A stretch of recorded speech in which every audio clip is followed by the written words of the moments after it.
안녕하세요. 김순희 여사님 딸 서진아입니다. 호텔 지하 주차장은 늘 그렇듯 차가웠다. 형광등 아래 바닥은 물기를 머금고 있었고 그 위로 희미한 타이어 자국이 늘어져 있었다. 김순희는 엘리베이터 앞에서 멈춰섰다. 장갑 안 손바닥이 축축해져 있었다. 엘리베이터 버튼에 새겨진 비가 눈에 들어왔다. 위로 올라가면 사람들이 있고 웃음이 있고 오래된 얼굴들이 있다. 그 얼굴들은 언제나 같은 표정으로 순이를 맞이했다. 반갑다는 말보다 먼저 훑어보는 시선, 대답을 기다리지 않는 질문들. 안 가도 돼. 머릿속에서는 그렇게 말했지만 발은 이미 여기까지 와 있었다. 순이는 매년 같은 실수를 반복했다. 가지 않겠다고 다짐하고도 결국 가는 것. 얼굴만 비추고 오겠다는 자기 합리화. 그러고 나서 며칠 동안 아무 일도 없었다는 듯 살다가 어느 순간 이유 없는 피로에 잠기는 것까지도 늘 같았다. 주차장 끝 유리문 너머로 동창회장 안내 표지가 보였다. 검은 글씨로 적힌 학교 이름. 그 아래 위를 가리키는 화살표. 순이는 목이 바짝 마르는 걸 느끼며 침을 삼켰다. 그때 멀리서 차가 한 대 들어왔다. 소음 없이 미끄러지듯 다가온 검은색 벤츠였다. 차가 멈추고 문이 열리자 또렷한 구두 소리가 바닥을 울렸다. 엄마, 순이는 고개를 들었다. 서진아가 서 있었다. 검은 코트 안쪽으로 단정한 정장이 보였고 얼굴에는 피로 대신 또렷한 집중이 남아 있었다. 진아는 주변을 한번 훑은 뒤 순이에게 다가왔다. 괜찮으세요? 순이는 웃으려다 멈췄다. 괜찮다는 말은 늘 너무 빨리 나왔고 그 말 뒤에는 아무도 책임지지 않는 시간이 남았다. 진아야, 너 바쁘다며? 그냥 들어가 있어. 제가 같이 들어가도 될까요? 순이는 고개를 저었지만 진아는 이미 결심한 얼굴이었다. 어젯밤 이불 속에서 숨죽여 울던 엄마의 등을 진아는 알고 있었다. 말을 하지 않아도 다 알고 있었다. 진아가 조용히 엄마의 손을 잡았다. 손끝이 따뜻했다. 그 온기가 순이를 더 불안하게 만들었다. 이 손이 상처받지 않았으면 좋겠다는 마음이 먼저 올라왔기 때문이다. 엘리베이터 문이 열렸다. 두 사람은 나란히 안으로 들어갔다. 문이 닫히며 주차장의 냉기가 바깥에 남았다. 순이는 천천히 숨을 들이마셨다. 올라가면 끝일 거라고 생각했다. 그러나 마음 한구석에서는 알고 있었다. 끝나야 할 것은 어쩌면 이제부터 시작일지도 모른다는 걸. 순이는 늘 교실의 가장자리에 있었다. 자리에 앉아 있어도 공기 밖에 있는 사람처럼 느껴졌다. 아이들의 웃음은 늘 중앙에서 터졌고 그 웃음이 잦아들 때쯤이면 누군가의 시선이 순이에게로 흘러왔다. 점심시간이 가장 힘들었다. 도시락을 꺼내는 순간이 언제나 시작이었다. 야, 김순희. 또 그거야? 박미란의 목소리는 언제나 먼저 튀어나왔다. 반장이라는 이름표는 미란에게 말할 권리를 줬고 말할 권리는 곧 행동의 허락처럼 작동했다. 순이의 도시락에는 늘 김치와 밥이 들어 있었다. 가끔 계란이 하나 올라가면 그날은 괜히 조심스러워졌다. 미라는 도시락 뚜껑을 손끝으로 툭 건드리며 웃었다. 냄새나. 그 말 한마디에 아이들이 모였다. 웃음은 빠르게 퍼졌다. 순이는 도시락을 끌어안았다. 웃으면 더 재미있어졌고 울면 더 오래 이어졌다. 남은 선택지는 침묵뿐이었다. 어느 날 도시락을 열자 밥 위에 검은 점들이 흩어져 있었다. 가까이 보니 작은 벌레였다. 숨이 막혔다. 어머, 살아있네. 누군가 소리쳤고 웃음이 터졌다. 미라는 손을 들며 말했다. 야, 너네 누가 그랬냐? 순이 밥에 단백질 넣어준 거냐? 순이는 도시락을 들고 화장실로 달려갔다. 변기 앞에 쪼그리고 앉아 밥을 쏟아버렸다. 물을 내려도 냄새는 남았다. 손을 씻는데 비누 거품이 갈라진 손등 사이로 스며들었다. 따가웠다. 그 따가움이 하루 종일 손에 남았다. 체육 시간이 끝난 뒤에는 운동화가 사라졌다. 교실 뒤 쓰레기통에서 젖은 운동화를 찾았다. 흙과 물이 엉겨붙어 있었다. 미라는 멀리서 말했다. 어머, 누가 그랬지? 미안해. 미안하다는 얼굴이 아니었다. 순이는 아무 말도 하지 않았다. 말을 하면 더 길어질 걸 알았다. 중학교에 들어가서 교실 바닥에 생리대가 던져진 날이 있었다. 그 위에 거지라고 적힌 쪽지가 붙어 있었다. 순이는 그것을 집어 쓰레기통에 버렸다. 손끝이 저릿했다. 아이들은 웃었고 미라는 웃지 않았다. 웃지 않는 얼굴이 더 무서웠다. 그 얼굴은 이 모든 일이 괜찮다는 허락처럼 보였다. 순이는 배웠다. 눈에 띄지 않는 법, 말하지 않는 법, 감정을 숨기는 법. 그것들은 성격이 아니라 생존이었다. 졸업식 날 순이는 맨 뒤에서 사진을 찍었다. 플래시가 터질 때마다 자신이 투명해지는 기분이 들었다. 학교를 나와도 그 투명함은 따라왔다. 동창회는 그 투명함을 다시 불러냈다.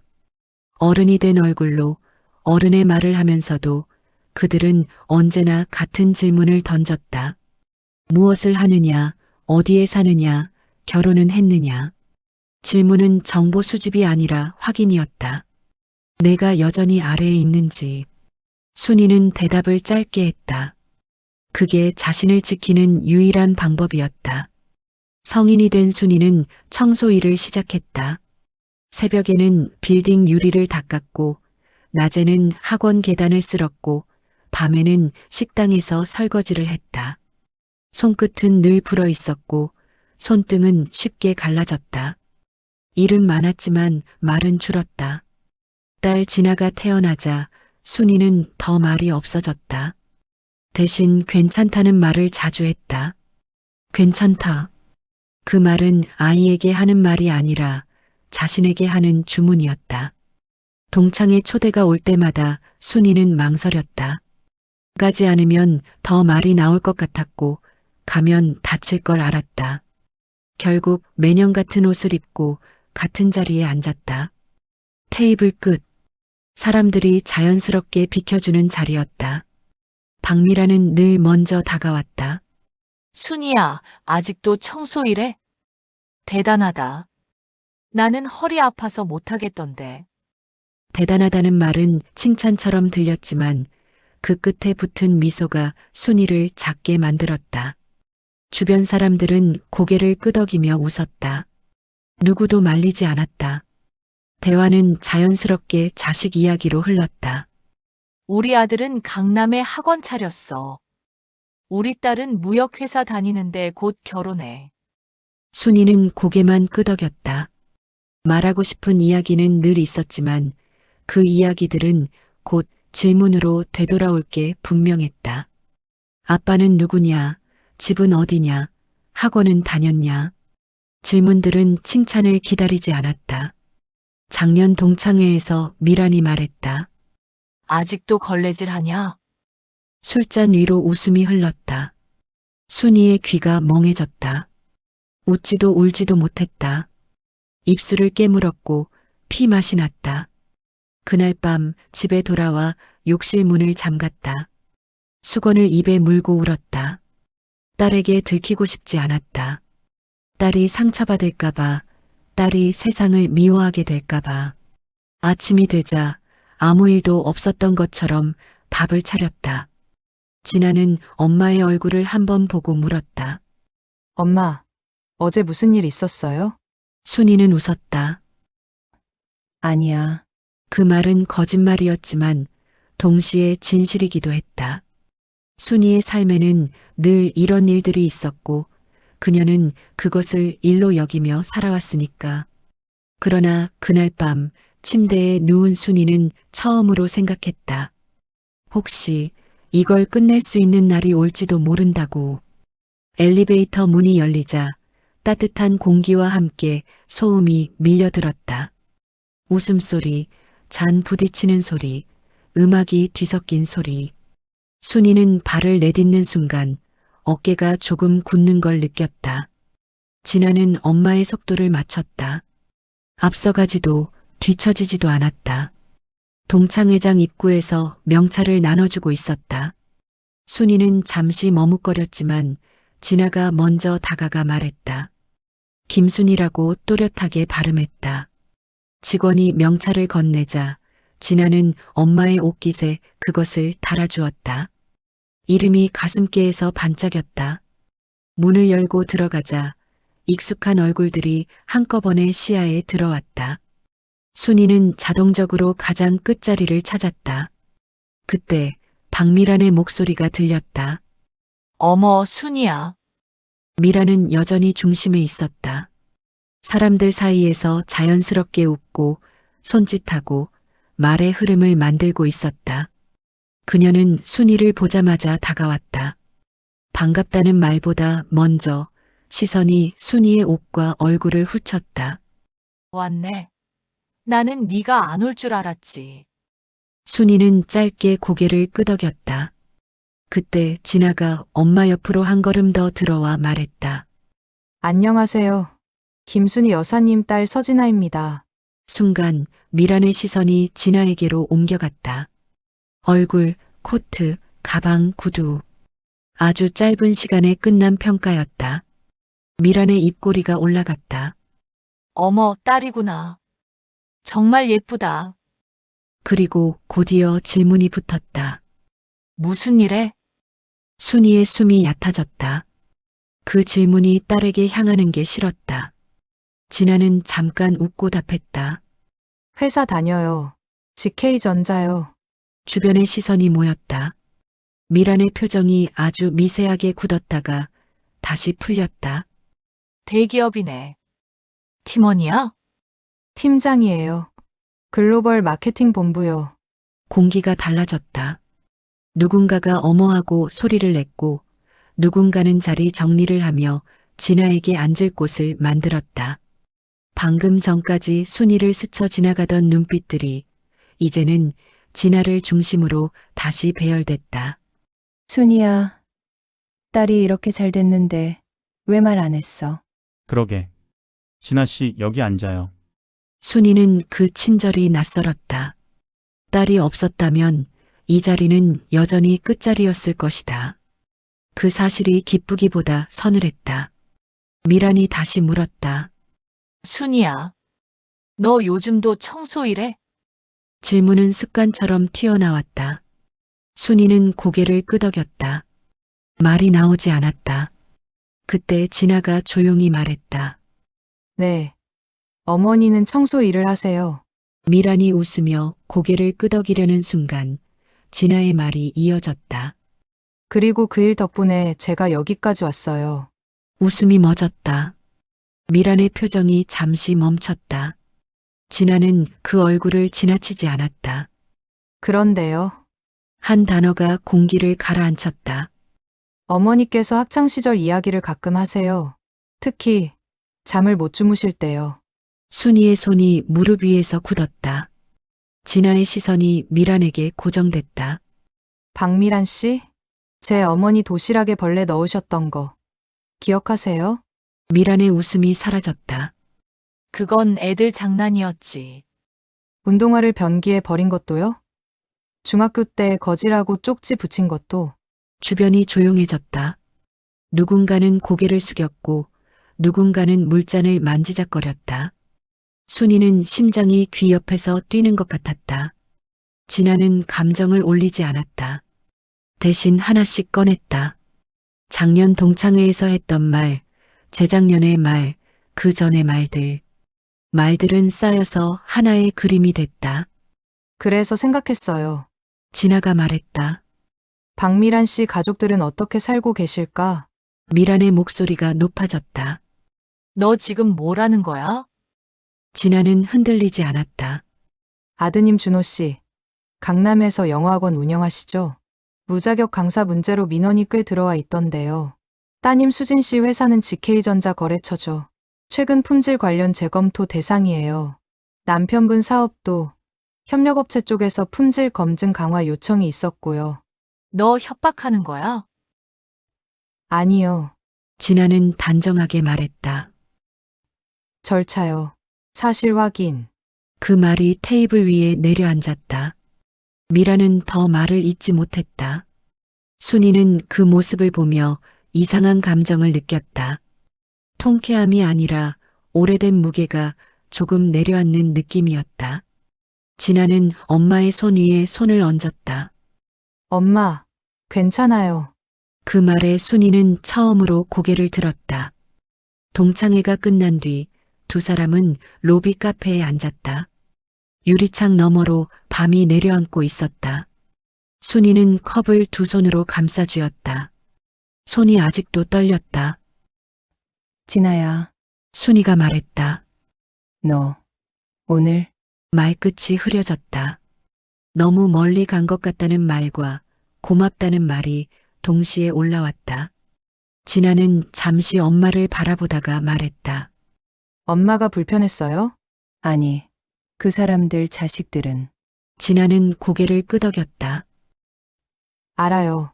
엄마가 무슨 걱정하는지. 진아는 컵을 내려놓고 말했다. 엄마, 저는 복수한 게 아니에요. 제 일을 한 거예요. 순이는 대답하지 않았다. 준호 씨 학원은 원래 문제가 있었어요. 무자격 강사, 허위 경력. 수진 씨 회사도 마찬가지예요. 품질 기준을 어긴 적이 한두 번이 아니었어요. 그래도 그 애들이 다 결정한 건 아니잖아. 진아는 잠깐 숨을 고르고 말했다. 그래서 더 문제예요. 아무도 책임지지 않았다는 게. 순이는 그 말이 가슴에 걸렸다. 책임. 그녀는 평생 책임을 혼자 떠안고 살아왔다. 가난의 책임, 침묵의 책임, 딸을 지키는 책임까지. 엄마, 진아가 말했다. 정직하게 살면 손해본다고들 하잖아요. 근데요, 엄마가 그렇게 살아서 제가 여기까지 왔어요. 순이의 눈이 젖었다. 진아는 엄마의 손을 잡았다. 엄마는 약한 사람이 아니에요. 순이는 그 말을 들으며 처음으로 생각했다. 어쩌면 자신이 지켜온 건 패배가 아니라 기준이었을지도 모른다고. 차 안으로 돌아오는 길, 가로등 불빛이 얼굴을 스쳤다. 순이는 조용히 말했다. 고마워. 진아는 고개를 끄덕였다. 저도요. 차는 어둠 속으로 들어갔다. 그리고 그날 밤 순이는 오랜만에 깊이 잠들었다. 한 달이 지나자 균열은 표면으로 올라왔다. 준호의 학원은 평소보다 조용했다. 아이들 목소리가 줄어든 공간은 넓어 보였고 벽에 붙은 합격자 포스터는 과하게 화려해 보였다. 준호는 상담실 책상에 앉아 등록 현황을 다시 확인했다. 숫자가 줄어드는 속도가 빨랐다. 원장님, 직원이 조심스럽게 말했다. 이번 주에만 12명 빠졌어요. 준호는 고개를 들지 않았다. 이유는 학부모 카페에 글이 말끝을 흐리는 직원의 표정이 모든 걸 말해줬다. 무자격 강사, 허위 경력, 불투명한 운영. 그동안 업계에서 다들 그렇게 한다고 넘기던 것들이 한꺼번에 정리되어 올라와 있었다. 준호는 의자를 밀고 일어나 창밖을 봤다. 골목 아래로 학생들이 지나갔다. 그 아이들 중 몇 명은 얼마 전까지 이 학원의 학생이었다. 이건 과장된 거야. 준호가 말했다. 경쟁 학원이 퍼뜨린 거겠지. 말은 그렇게 했지만 속으로는 알고 있었다. 사실이 섞인 소문은 오래간다. 사실이 없으면 금방 사라지지만 사실이 조금이라도 섞이면 사람들은 그것을 확인하려 든다. 그날 오후 교육청에서 공문이 도착했다. 운영 실태 점검. 준호는 종이를 들고 한참을 서 있었다. 글자는 분명했지만 의미가 즉각적으로 와닿지 않았다. 그는 그저 이런 생각만 했다. 설마 여기까지 오겠어? 며칠 뒤 감사는 예정대로 진행됐다. 서류는 정리가 덜 되어 있었고 강사 몇 명은 기준에 미달했다. 준호는 관행을 설명하려 했지만 감사관은 고개를 끄덕이지 않았다. 관행은 규정이 아니었고 규정은 사람의 사정을 보지 않았다. 등록 취소는 더 늘어났다. 강사들은 하나둘 그만두겠다고 했다. 월세를 독촉하는 전화가 걸려왔다. 준호는 계산기를 두드리다 멈췄다. 더해도 답이 나오지 않았다. 그는 결국 어머니에게 전화를 걸었다. 엄마, 잠깐 침묵 뒤 준호가 말했다. 나 잘못 살았나 봐. 미라는 그 말을 듣고도 바로 대답하지 못했다.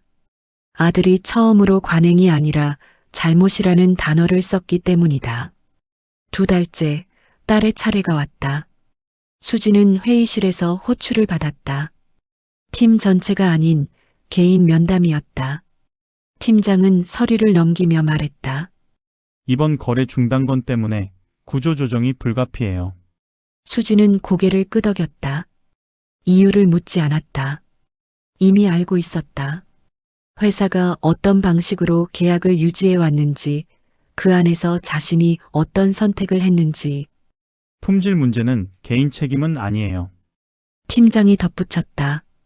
하지만 묵인한 것도 사실이죠. 수지는 회사를 나와 한참을 걸었다. 휴대폰을 들었다 내려놓기를 반복하다가 결국 엄마에게 전화했다. 엄마, 나 회사 그만두게 됐어. 왜? 미란의 목소리가 떨렸다. 거래처가 끊겼어. 신뢰 문제래. 그날 저녁 약혼자에게서 메시지가 왔다. 우리 잠깐 생각하는 시간이 필요할 것 같아.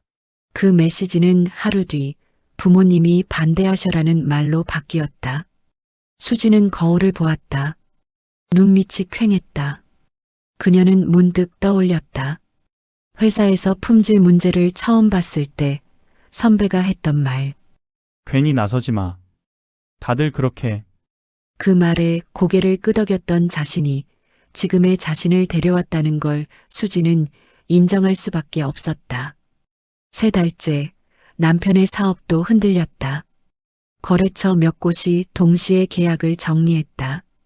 이유는 명확하지 않았지만 공통점은 있었다. 리스크 관리, 품질 재검증. 남편은 은행 상담실에서 대출 연장 거부 통보를 받았다. 직원의 말은 공손했지만 단호했다. 신뢰도 하락입니다. 그 단어가 남편의 어깨를 눌렀다. 미라는 옆에 앉아 아무 말도 하지 못했다. 신뢰. 그녀는 그 단어를 너무 가볍게 써왔다. 누군가를 무시해도 웃고 넘어가도 신뢰에는 금이 가지 않을 거라 믿었다. 집으로 돌아오는 차 안에서 남편이 말했다. 여보, 우리 언제부터 이렇게 됐지? 미라는 창밖을 봤다. 대답은 알고 있었다. 언제부터가 아니라 항상 그랬다. 다만 이제야 보일 뿐이었다. 4달째 미라는 결국 확인했다. 지인을 통해 들은 말은 단순했다.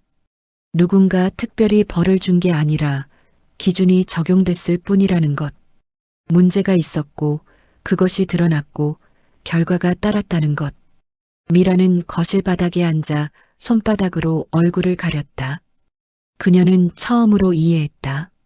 자신이 순이에게 했던 일들도 같은 구조였다는 걸.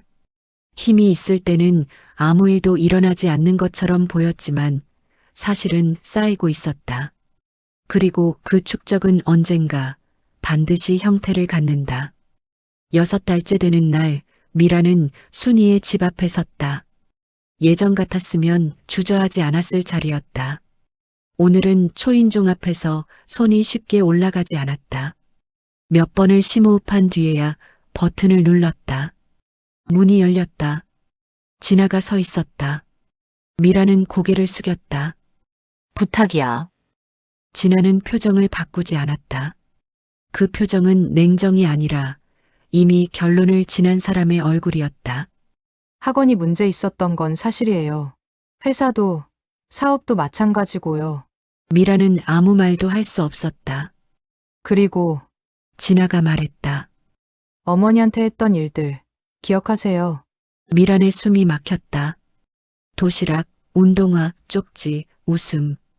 잊었다고 믿었던 장면들이 한꺼번에 떠올랐다. 젊어서 그랬다는 말이 목까지 올라왔다가 다시 내려갔다. 젊어서만은 아니었다. 작년에도 재작년에도 같았다.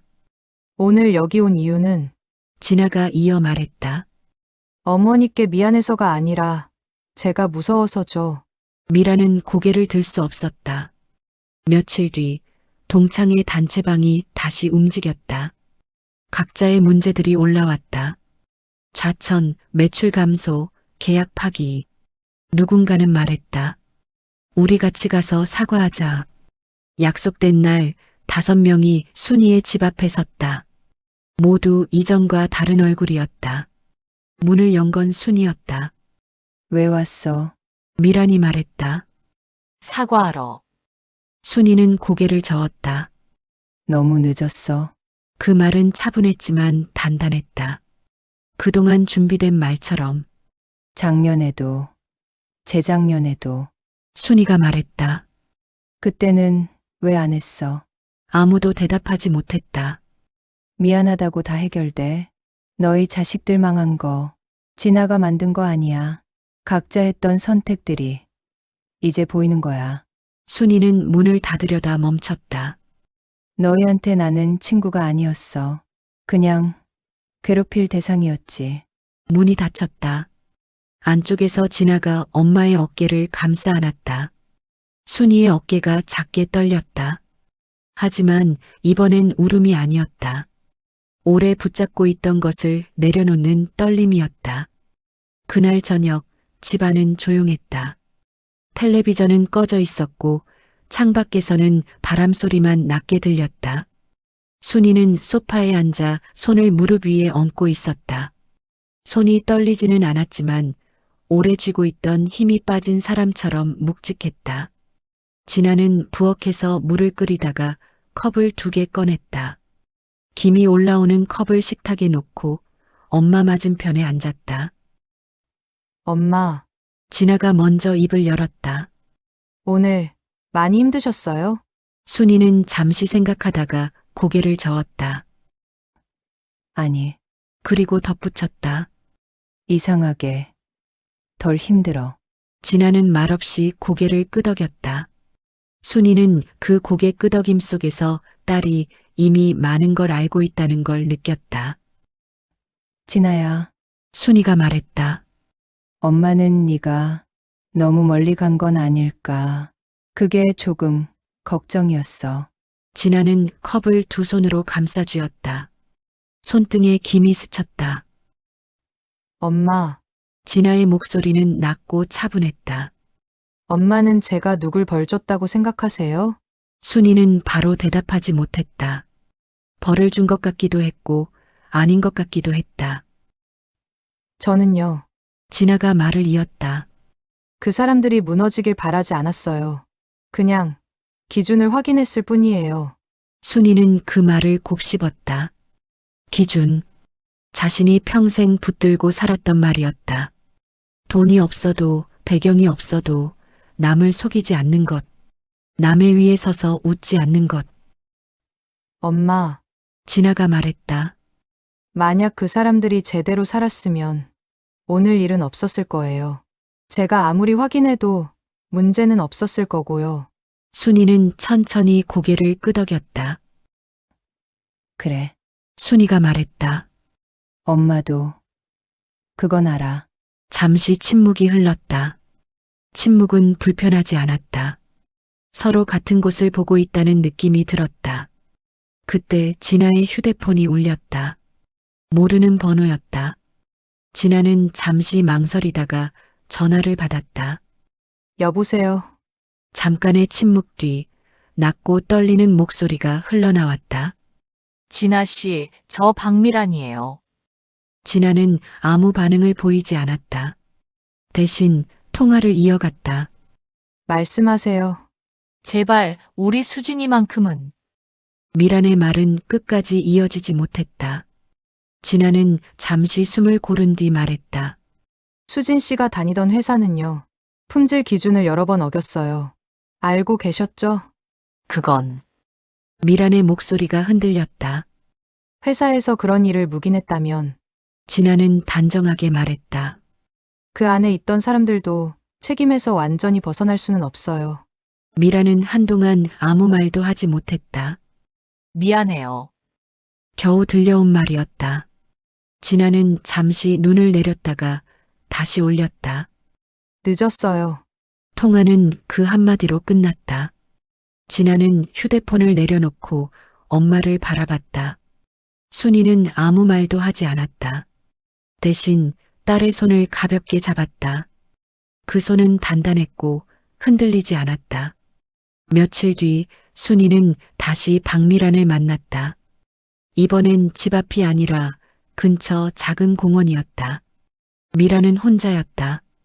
옷차림은 수수했고 얼굴에는 더 이상 꾸밈이 없었다. 고마워. 미란이 말했다. 나 마지막으로 할 말이 있어서. 순이는 벤치에 앉았다. 고개를 끄덕이며 듣겠다는 뜻을 보였다. 난 네가 괴로워하는 게 미란이 말했다. 솔직히 말하면 재미있었어. 그 말은 변명 없이 곧장 나왔다. 순이의 가슴이 잠시 움츠러들었지만 이번에는 무너지지 않았다. 내가 잘 사는 것 같았거든. 너를 내려다보면 미란은 고개를 들지 못했다. 그게 습관이 됐어. 사람을 위아래로 나누는 게. 그리고 그걸 애들한테도 보여줬지. 순이는 조용히 숨을 들이마셨다. 바람이 나뭇잎을 흔들었다. 오래전 교실의 소음과는 다른 소리였다. 내 자식들이 이렇게 된 건 미란이 말했다. 네 딸 때문이 아니야. 나 때문이야. 순이는 그 말을 듣고도 위로하지 않았다. 대신 말했다. 나도 네가 이렇게 되길 바란 건 아니야. 미란이 고개를 들었다. 그냥 순이가 말을 이었다. 내 마음을 한 번쯤은 알아줬으면 했어. 내가 얼마나 아팠는지. 미란은 천천히 고개를 끄덕였다. 그 동작은 사과라기보다 인정에 가까웠다. 우리 순이가 말했다. 이제 남이야. 미란은 아무 말도 하지 않았다. 순이는 벤치에서 일어섰다. 그리고 한 가지만 기억해. 순이가 마지막으로 말했다. 사람은 함부로 대하면 안 돼. 특히 약한 사람을. 순이는 뒤돌아 걸었다. 발걸음이 느리지도 빠르지도 않았다. 더 이상 붙잡는 것도 없었고 돌아볼 이유도 없었다. 계절이 바뀌었다. 순이는 복지관에서 봉사를 시작했다. 도시락을 나르고 이야기를 들어주고 이름을 불러주었다. 누군가에게 이름을 불러주는 일이 이렇게 따뜻한 일이라는 걸 그제야 알았다. 고맙수다. 노인의 손이 순이의 손을 잠깐 잡았다. 그 온기에 순이는 웃었다. 이번엔 숨기지 않는 웃음이었다. 진아는 여전히 바빴다. 회의실과 보고서 사이를 오갔고 신입 직원들에게 말했다. 정직은 느리지만 결국 가장 안전한 길이에요. 누군가는 고개를 끄덕였고 누군가는 아직 이해하지 못한 얼굴이었다. 진아는 그 차이를 인정했다. 모든 사람이 같은 속도로 배우지는 않으니까. 어느 저녁 두 사람은 식탁에 마주 앉았다. 엄마, 진아가 물었다. 이제 행복해요? 순이는 잠시 생각하다가 말했다. 이제는 당당해. 진아는 미소 지었다. 순이는 딸의 얼굴을 바라보며 생각했다. 가난했지만 정직했고 외로웠지만 틀리지 않았다고. 순이는 딸의 손을 잡았다. 과거는 지나갔고 남은 건 삶이었다. 그리고 삶은 이제 순이의 것이었다.